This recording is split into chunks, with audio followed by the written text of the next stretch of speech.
Kirk math. Okay, here's a new method. So sometimes graphing doesn't give us exact answers, and so we're going to learn the substitution method. So go ahead and highlight on your notes with me. This is 8.2, substitution. The things that I'm going to highlight, and write down some of these extra notes I'm writing down.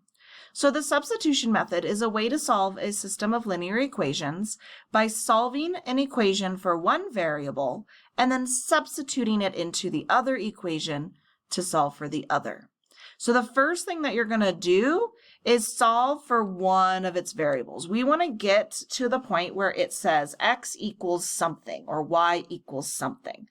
I like to call this step isolating the smart variable. And we're going to explain what a smart variable is here in a second. Okay, that's step one, isolating the smart variable. Step two is then to substitute the expression from step one into the another equation and solve. Okay, and I like to call this sub and solve because you are substituting and solving. Then step three, we're going to substitute the value from step two and solve again. So you have two steps that say sub and solve. Okay.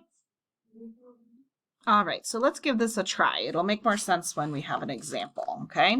So we're going to solve this and we're going to do those three steps. Remember, step one is to isolate the smart variable.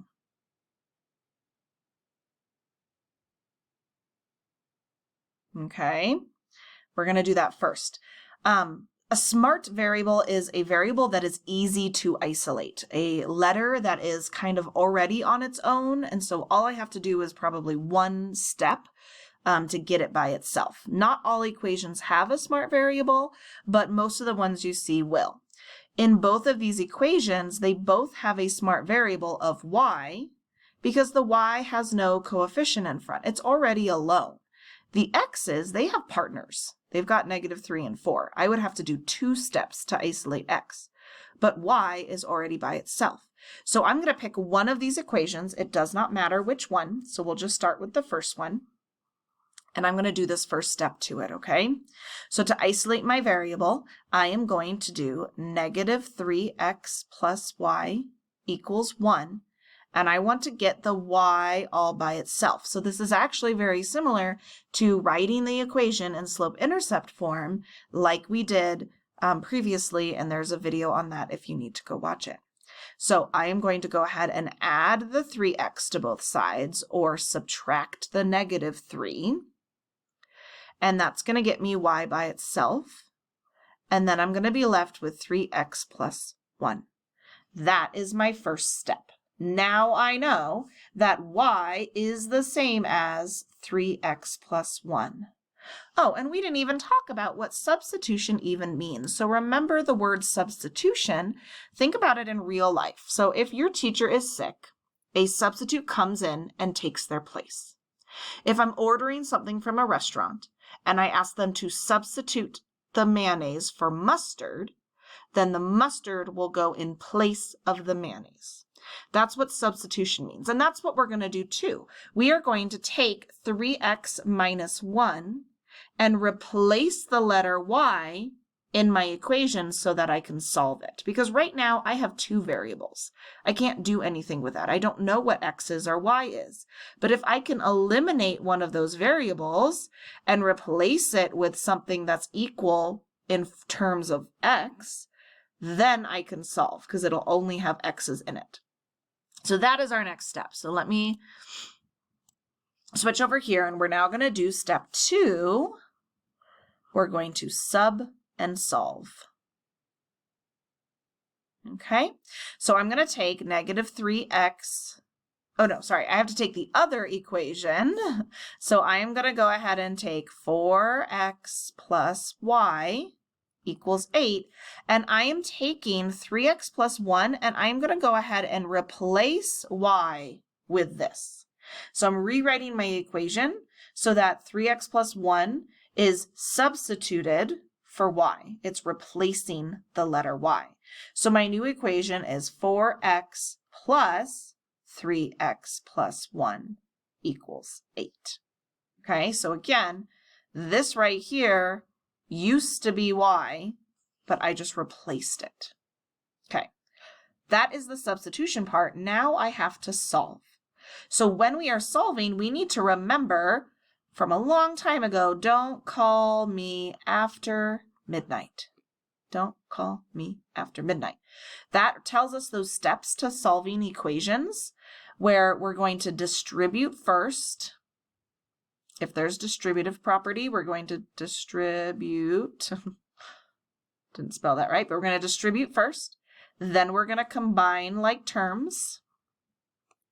Then we can move variables if needed. Whoopsie. Then we're going to add or subtract. And then last, we're going to multiply or divide. And again, there's videos on this if you need a reminder on how to do the don't call me after midnight. So I'm going to look at my equation and I'm going to say, is there distributive property in it? No. So now I'm going to look at the next word. Or is there combining like terms in this? Yes. I am going to combine 4x and 3x together. So 4x plus 3x makes 7x plus 1 equals 8.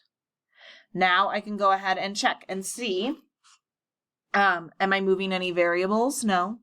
The variable is already by itself and combined. Am I adding or subtracting? Yes. So I'm going to go ahead and subtract the 1 from both sides. And I'll get 7x equals 7. Divide by 7, and I'll get x equals 1. So I now know that in my solution, my x and y coordinates, x is 1. But I'm not done. Remember, there were 3 steps. So let's change this up and do our last step. So our last step, we also called solve and sub, because I found, or sub and solve, sorry. Sub and solve. I know that x is 1, but there are 2 letters. I need to find y. So I'm going to go ahead and take x, which is 1, and I'm going to replace it in any of these 2 equations. I can use either of these equations. It doesn't matter. And I'm going to replace the letter x with the number 1. So let's see how that goes. So let's just take the first equation. Negative 3x plus y equals 1. And I am replacing, I'm going to do negative 3 times 1 plus y equals 1. That was my sub. And now I'm going to solve. Negative 3 times 1 is negative 3. Add the 3 to both sides. And I get y equals 4. That is the second answer. And I am done. Now on here, we have a graph because we can actually graph these and double check and see, am I correct? Okay. So as a reminder, when we solve, when we graph, we rewrite them in slope-intercept form. So these 2 formulas in slope-intercept form are as follows. And I'm going to take a minute and graph these 2 lines. All right, so you can see that after I graph these 2 lines, my answer is right here, which happens to be at 1, 4. So I did solve it correctly. Now you can decide which one would be easier to do. In this case, I think graphing probably would be easier, but on the next problem, you'll see why sometimes we can't graph to get our answer, or when we graph, we end up with an estimate and not a solution. Okay, on this problem, I'm actually going to graph first so that we can compare our answer to our graphing answer to our final substitution answer. All right, so I went ahead and rewrote my equations in slope-intercept form and I graphed them. And what you might notice is that this, where they intersect right there, is a weird spot. I don't actually know where that is. I can estimate it, which is what we'll do, but I can't really tell if that's on the line or below the line, so we're going to do the best we can. We're going to say that this looks like maybe negative 4.5 x, and that we went down to about negative 2. Okay, and that's what I'm going to say my answer is. That's pretty close, but we're going to solve it with substitution and see if we can get a real answer. Okay, so remember, the first step is to find the smart variable, isolate the smart variable. You can probably tell in these two equations, there's one variable that's probably smarter than the others, and it's this x, because it's already mostly isolated, right? It's alone. It doesn't have a coefficient. I can just add the 4y to the other side, and I have x equals a number, and x is isolated. So that is what I'm going to do. So my smart variable is x, and I'm going to just add 4y and get x equals 4y plus 4. All right, so that is my isolated variable. I now know that x is the same as 4y plus 4, okay? All right, I am now going to use that to do step 2, which we know is sub and solve. So I'm going to sub my x into that equation right there, my 2x minus 3. We're going to do it over here so we have room. So 2x minus 3y equals -3. I am substituting this for x, so I'm going to say 2 times 4y plus 4 minus 3y equals -3. And now I'm going to solve. Okay, going back to don't call me after midnight, I'm going to do distributive property first. 2 times 4y is 8y.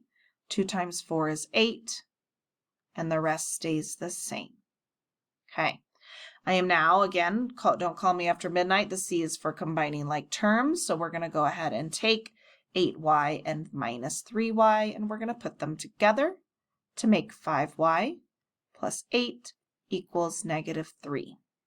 Okay. Okay, now, move that over a little bit. Now I'm going to solve for y, so I'm going to go ahead and subtract 8 from both sides. 5y equals -11. Divide by 5, and you should get y equals -11/5, which if you do on a calculator is -2.2. Wait a second, let's compare. My answer now has y being -2.2.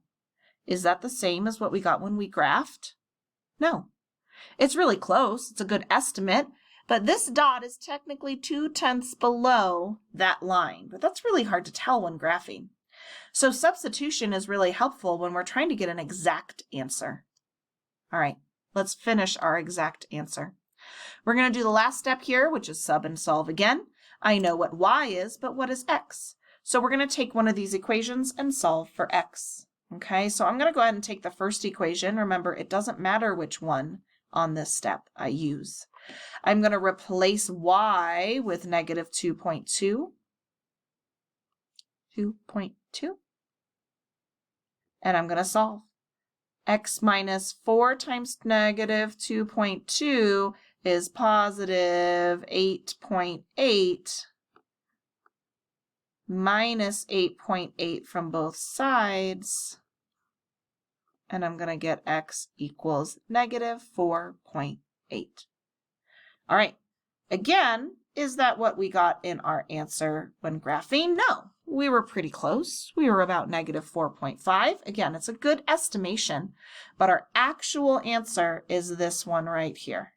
Okay, this is just an estimate.